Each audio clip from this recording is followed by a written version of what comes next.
کیا آپ نے کبھی خود کو پکڑا ہے ایک فیصلہ کرتے ہوئے جس کے بارے میں آپ کو پتا ہوتا ہے کہ یہ غلط ہے، پھر بھی آپ وہی کرتے ہیں؟ اب اپنے ذہن کو سمجھاتے ہیں، یہ آخری بار ہے، کل سے میں بدل جاؤں گا، میں خود کو کنٹرول کر لوں گا۔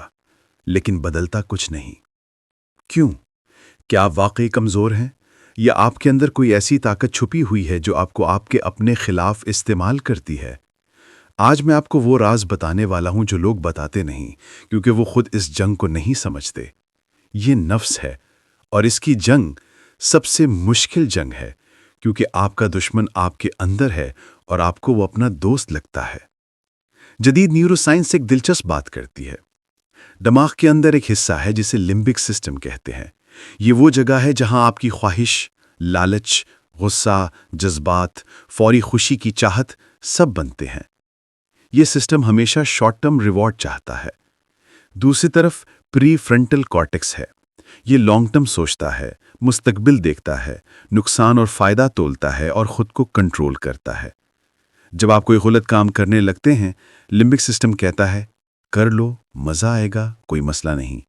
پری فرنٹل کارٹیکس کہتا ہے نہیں، یہ غلط ہے، اس کا نقصان ہوگا۔ یہ دونوں لڑتے رہتے ہیں۔ اب سنیں، نیورو سائنس نے ایک خوفناک حقیقت لکھی۔ انسان کی زندگی کا معیار صرف ایک چیز سے طے ہوتا ہے، خواہش اور عقل کی جنگ میں کون جیتتا ہے۔ اور یہی جنگ قرآن میں نفس کے نام سے موجود ہے۔ قرآن میں نفس کو 3 مرحلوں میں بیان کیا گیا ہے۔ 1. نفس امارہ، برائی کا حکم دینے والا۔ یہ وہی لمبک سسٹم ہے۔ یہ کہتا ہے مزہ لے لو، بعد میں دیکھیں گے، ابھی زندگی انجوائے کرو۔ اس کے پاس دلائل بھی ہوتے ہیں، سب کرتے ہیں، اللہ غفور رحیم ہے، زندگی ایک بار ملتی ہے۔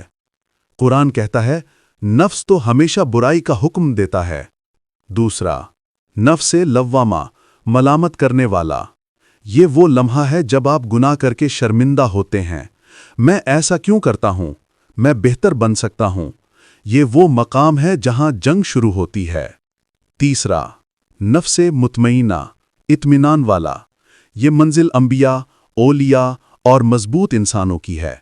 لیکن لوگ اسلام میں ایک غلط فہمی پھیلا دیتے ہیں، نفس کو مار دو۔ قرآن کبھی یہ نہیں کہتا۔ قرآن کہتا ہے قابو کرو، پاک کرو، ٹرین کرو۔ نفس مارا نہیں جاتا، صرف ٹرانسفارم ہوتا ہے۔ ایک صوفی بزرگ کے پاس ایک آدمی آیا اور بولا حضرت، میں اپنے نفس کو مات نہیں دے پاتا، میری خواہشیں مجھے کھینچ لے جاتی ہیں۔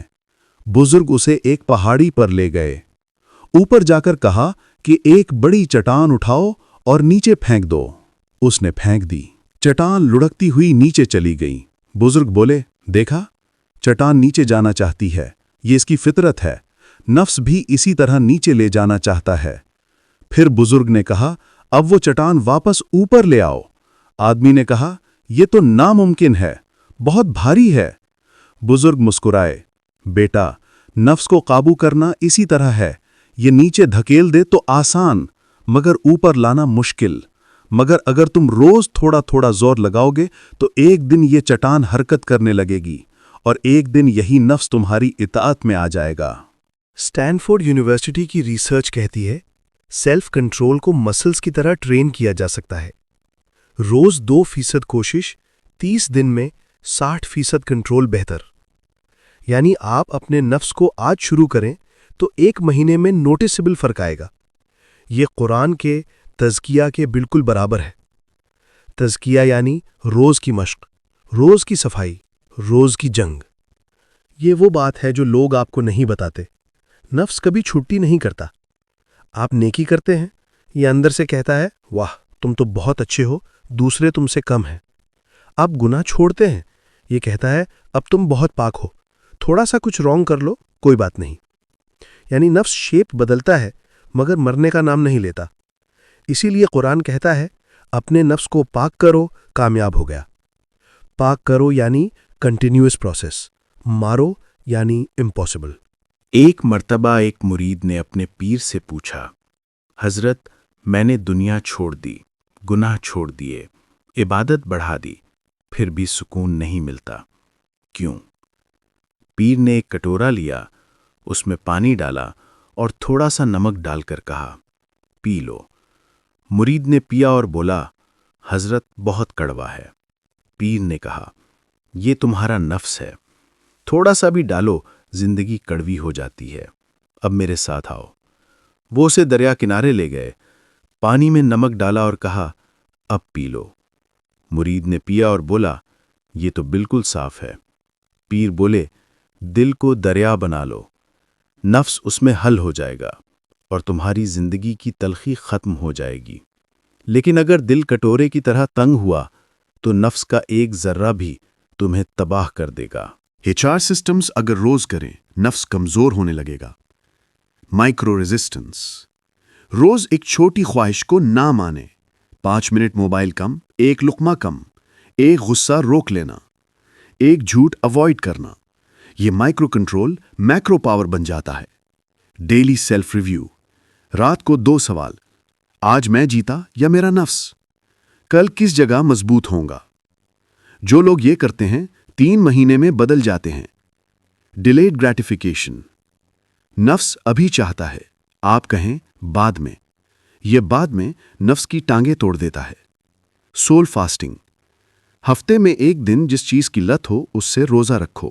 سوشل میڈیا، چینی، غصہ، وقت ضائع کرنا، حرام کانٹینٹ، یہ نفس کو ڈسپلن کرنا شروع کر دیتا ہے۔ آخر میں ایک حقیقت سن لو، اگر تم اپنے نفس کو نہیں توڑتے تو یہ تمہاری شخصیت کو توڑ دے گا۔ اگر تم اس پر بیٹھنا نہیں سیکھتے تو یہ تمہیں اپنی پیٹھ پر بٹھا لے گا اور پوری زندگی گھماتا رہے گا۔ بدلنا ہے تو ابھی بدلنا ہے۔ اگر آپ جاننا چاہتے ہیں کہ نفس کو ہر روز ہرانے کا وہ فارمولا کیا ہے جسے اولیاء اللہ سینکڑوں سال سے استعمال کرتے آئے ہیں، تو اگلی ویڈیو میں ہم وہ راز کھولیں گے۔ Thanks for watching and until next time.